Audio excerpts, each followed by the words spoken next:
SOP. Kemudian terkait kasus pembunuhannya sendiri pasal 338 dan serta terkait Undang-Undang Darurat Nomor 12 Tahun 1991 tentang kepemilikan senjata api secara ilegal. Yang pertama terkait penyalahgunaan kewenangan dan pelanggaran SOP. Ya, berdasarkan hasil pemeriksaan Bitprovpam Polda Gorontalo, ini diduga ada perbuatan pelanggaran disiplin dan kode etik profesi Polri yang dilakukan oleh Dirtahti AKBP Benny Mutakhir SIK, yaitu melanggar pasal 13 ayat 1 huruf E Perkap 14 tahun 2011 tentang kode etik profesi Polri yang berbunyi setiap anggota Polri dilarang menggunakan kewenangan dalam melaksanakan tugas. Dalam hal ini, yang bersangkutan sebagai Dirtahti telah memerintahkan anggota jaga tahanan, mengeluarkan tahanan dan mengantar tahanan sampai ke rumahnya. Kemudian pasal 13 ayat 1 huruf F Perkap 14 tahun 2011 tentang kode etik profesi Polri yang berbunyi setiap anggota Polri dilarang mengeluarkan tahanan tanpa perintah tertulis penyidik, atasan penyidik atau penuntut umum atau hakim. Dan hal tersebut di atas, maka dalam hal tersebut di atas, maka Dirtahti telah melakukan pelanggaran kode etik profesi Polri dan tidak sesuai prosedur dalam mengeluarkan tahanan sebagaimana seharusnya telah diatur dalam Perkap nomor 4 tahun 2015 tentang perawatan tahanan di lingkungan Polri. Kemudian selain Dirtahti, ini ada ini juga diduga melanggar pasal 7 ayat 3 huruf C dan huruf E Perkap 14 tahun 2011 tentang kode etik profesi Polri yang berbunyi setiap anggota Polri yang berkedudukan sebagai bawahan wajib menolak perintah atasan yang bertentangan dengan norma hukum, norma agama, dan norma kesusilaan. Yang kedua, melaporkan kepada atasan pemberi perintah atas penolakan perintah yang dilakukan untuk mendapatkan perlindungan hukum dari atasan pemberi perintah. Selanjutnya, terhadap dugaan pelanggaran yang dilakukan oleh Dirtahti, Polda Gorontalo AKBP Benny Mutakhir SIK telah dihentikan karena terduga pelanggar telah meninggal dunia. Namun terhadap 7 personel lainnya, ya, yang melaksanakan jaga tahanan akan dilakukan audit investigasi dan pemberkasan untuk dilanjutkan dalam proses sidang Komisi Kode Etik. Kemudian berikutnya terkait kasus 338 tentang pembunuhan dan Undang-Undang Darurat Nomor 12 Tahun 1991. Berdasarkan hasil olah TKP dan pemeriksaan saksi-saksi diperoleh hasil sebagai berikut. Yang pertama, pada hari Senin tanggal 21 Maret 2022, RIY yang sedang menjalani penahanan karena perkara penyalahgunaan narkoba menceritakan kepada korban bahwa dirinya mempunyai masalah rumah tangga dengan istrinya dan meminta tolong kepada korban untuk diantar ke rumah. Selanjutnya pada pukul 03.00 RIY dijemput oleh korban dari ruang tahanan. Pada saat itu korban menjemput menggunakan baju koko abu-abu bersarung dan songkok. Ya. Perlu rekan-rekan ketahui bahwasanya korban ini adalah pengurus masjid. Beliau juga rutin melaksanakan puasa Senin Kamis. Ya, kemungkinan pada saat kejadian itu yang bersangkutan korban ini selesai melaksanakan sahur, kemudian persiapan untuk sholat subuh. Ya, sehingga dalam kejadian tersebut posisi yang bersangkutan masih menggunakan baju koko, kemudian songkok, ya. Kemudian pada saat korban mengatakan kepada petugas jaga akan membawa pelaku selama 15 menit. Selanjutnya korban dan pelaku mendatangi tempat tinggal korban pelaku di Jalan Mangga RT 2 RW 5 Kelurahan Wangwotu, Kecamatan Bungi, Kota Gorontalo. Selanjutnya sekitar pukul 4.00 RPY ini merupakan adik kandung korban yang berada di dalam kamar mendengar adanya suatu suara adu mulut di ruang tamu yang ternyata berasal dari suara antara korban dan pelaku. Pada saat adu mulut, AKBP Beni korban ini menampar dan menempelin pelaku, dan pada saat itu pelaku meminta ampun dengan kalimat, "Pak Beni, ampun komandan." Setelah meminta ampun, pelaku membanting handphone milik AKBP atau milik korban. Melihat situasi semakin ribut, RPY adik kandung si pelaku pergi ke dapur untuk mengambil minum. Dan sekembali dari dapur, RPY melihat secara langsung bahwa pelaku menodongkan senjata api rakitan dan menembak korban sebanyak 1 kali yang mengakibatkan korban meninggal dunia dan terjatuh. Setelah pelaku melakukan penembakan senjata api rakitan tersebut, langsung senjata ini diberikan kepada RPY. Keterangan tersebut dengan keterangan daripada N yang merupakan istri pelaku, yang pada saat terjadi adu mulut antara korban dengan pelaku, N masuk ke dalam kamar. N mendengar adanya suara ribut antara korban dan pelaku.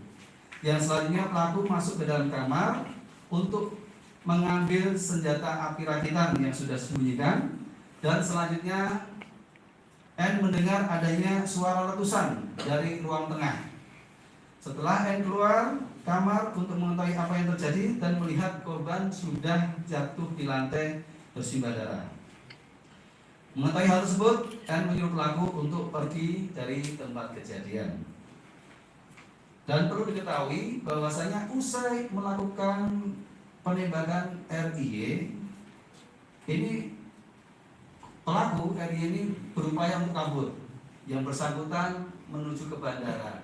Ya, namun karena situasi pada saat itu masih pagi, belum ada penerbangan, kemudian pelaku RIY ini memutuskan untuk sembunyi di rumah orang tuanya, dan disitulah ditangkap oleh tim gabungan Polda Gorontalo. Identitas tersangka yang pertama RIY, usia 31, pejalan swasta, kemudian RPY adik dari pelaku, usia 23. Barang bukti ini yang terpajang ini, barang bukti ada senjata api rakitan,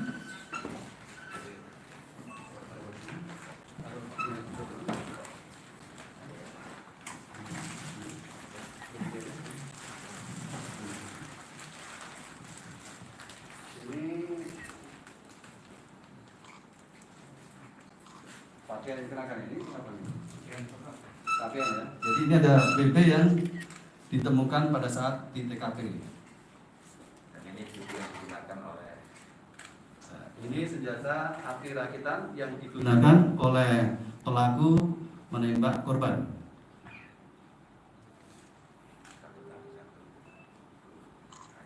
Nah, ini sesuai dengan keterangan dari Pak Dirkrimum, senpi ini hanya berlaku 1 peluru. Ya, satu kali 1 peluru, jadi tidak bisa secara lebih dari 1.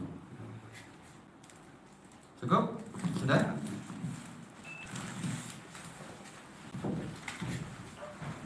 Kemudian untuk pasal yang dipersangkakan kepada pelaku, yang pertama terhadap RIY, ya, ini dikenakan pasal 338 KUHP dan Undang-Undang Darurat Nomor 12 Tahun 1951. Namun saat ini karena penahanan pelaku masih menggunakan penahanan pada kasus penyalahgunaan narkoba, jadi yang bersangkutan masih status tahanan, ya, oleh Direktorat Reserse Narkoba. Kemudian terhadap RPY adik pelaku ini dikenakan Undang-Undang Nomor 12 Tahun 1951 atas keterkaitan dengan adanya senpi ilegal. Untuk pasal 338 ini ancaman hukuman sampai dengan 15 tahun, kemudian untuk yang undang-undang darurat ini sampai dengan 20 tahun. Kemudian sebagai informasi bahwasanya korban ini almarhum AKBP Benny Mutahir ini sudah dikebumikan kemarin hari Selasa tanggal 22 Maret ini pukul 17 WIB ya di TPU Jalan Pahlawan Desa Selorok Kecamatan Kromengan Kabupaten Malang Jawa Timur. Jadi yang bersangkutan kemarin pagi dikirim dari Gorontalo kemudian ke Jawa Timur dan tanggal jam 5 sore dikebumikan di sana. Kemudian pesan dari istri ini amanah juga perlu saya sampaikan kepada rekan-rekan media bahwasanya untuk kasus penembakan terhadap korban ini jangan terus diberitakan karena memang dari pihak keluarga khususnya anak ini kan akan menimbulkan trauma ya, tekanan psikologis. Oleh karena itu mohon untuk teman-teman media ini bisa memakluminya ya, kita juga harus berbelasungkawa atas kejadian ini ya. Nah, kemudian tentunya sudah saya sampaikan tadi Polda Gorontalo akan bekerja secara profesional. Di sini ada Direktur Reserse Kriminal Umum yang jelas sudah akan melaksanakan tugas secara profesional, termasuk ada Kabid Propam terkait anggota-anggota yang terlibat di dalamnya yang tadi dikatakan menyalahi prosedur, baik itu kode etik profesi Polri pasti akan diproses sesuai dengan ketentuan yang berlaku. Demikian yang bisa kami sampaikan. Mungkin ada yang mau ditanyakan?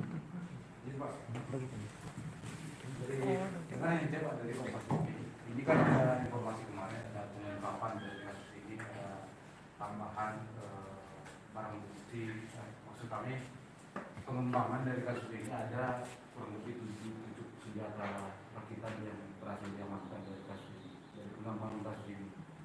Pertanyaannya apakah tersangka utamanya ini apakah ada terkaitan dengan jaringan yang terlarang atau seperti apa? Baik. Ya, Pak. Masalah itu nanti kita masih kembangkan ya. Kita tidak bisa sampaikan pada saat ini. Jadi kita fokus pada kasus penembakan yang terjadi kemarin. Ya, nanti kalau memang ada perkembangan bagaimana kita akan sampaikan kemudian. Terus yang lain? Senjata itu cara membuatnya itu dibuat ya apakah dia melihat media sosial atau gimana Pak? Itu nanti akan masih dalam pengembangan, oke? Ya. Intinya begini, terkait senjata kita fokus ini, yang lain nanti kita masih kembangkan. Ya, terus. Jadi sesuai dengan informasi bahwasanya tadi sudah disampaikan bahwasanya korban berjanji kepada si pelaku hanya 15 menit untuk keluar menemui keluarga menyelesaikan masalahnya. Tetapi karena lebih dari 15 menit kembali tidak mau, maka korban melakukan terjadi cekcok ribut, akhirnya menampar pelaku dan pelaku sakit hati masuk ke dalam kamar kemudian menembak korban. Pak, kenapa si korban yang langsung menjemput pelaku Pak? Bagaimana? Kenapa si korban yang langsung menjemput pelaku? Loh, tadi sudah saya sampaikan. Jadi perlu diketahui ini yang meninggal adalah Dirutahri. Beliau punya kewenangan untuk merawat tahanan dan barang bukti. Artinya dia juga melakukan komunikasi dengan tahanan, pembinaan. Nah, mungkin disitulah ada kesalahan prosedur, ya, kesalahan penyalahgunaan kewenangan. Di saat ada keluh kesah dari pada si warga binaan di rutan ini, dia mengambil inisiatif sendiri. Nah, ini yang nanti dari hasil pemeriksaan di Propam. Ya, ini yang menyalahi prosedur, ya, harus. Ya. Gitu. Jelas? Jelas. Oke. Pak, ada perkembangan terkini Pak soal 7 anggota tadi, sejauh ini prosesnya bagaimana Pak? Masih berproses, tadi sudah saya sampaikan. 7 sudah diperiksa oleh Propam, nanti akan diinvestigasi lanjut, diaudit. Nanti bagaimana nanti akan diputuskan dalam sidang komisi kode etik. Apakah mereka sekarang masih bertugas di tempat yang sebelumnya di tahanan, bagaimana Pak? Sudah ya nanti akan ditindaklanjuti, otomatis dengan teman seperti itu pasti akan ada evaluasi. Oke. Tadi kalau tersangka itu kan yang pelaku penembakan yang itu apa? Tadi ada keterkaitan dengan pemilikan senjata api ilegal. Oke? Jelas ya, saya kira cukup jelas. Demikian konferensi pers yang terkait masalah perkembangan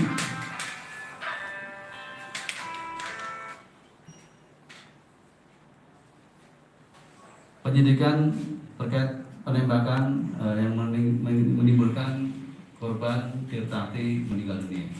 Saya akhiri, bila taufiq wal hidayah. Wassalamualaikum warahmatullahi wabarakatuh.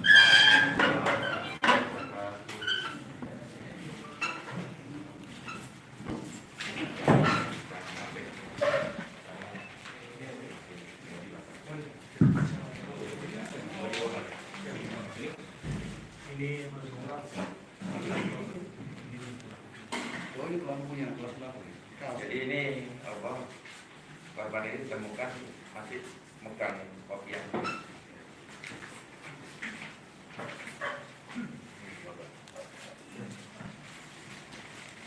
Sarung sama baju koko korban dipakai.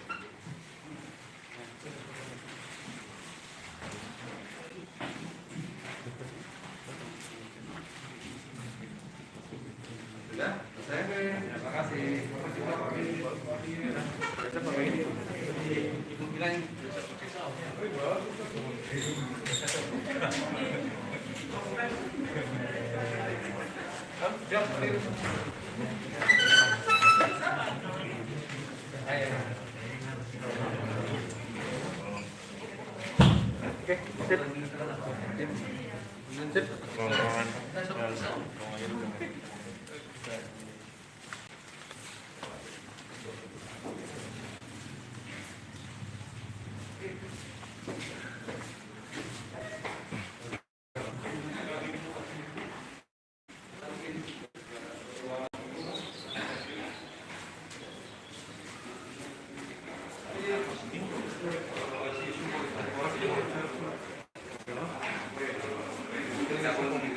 kita datangkan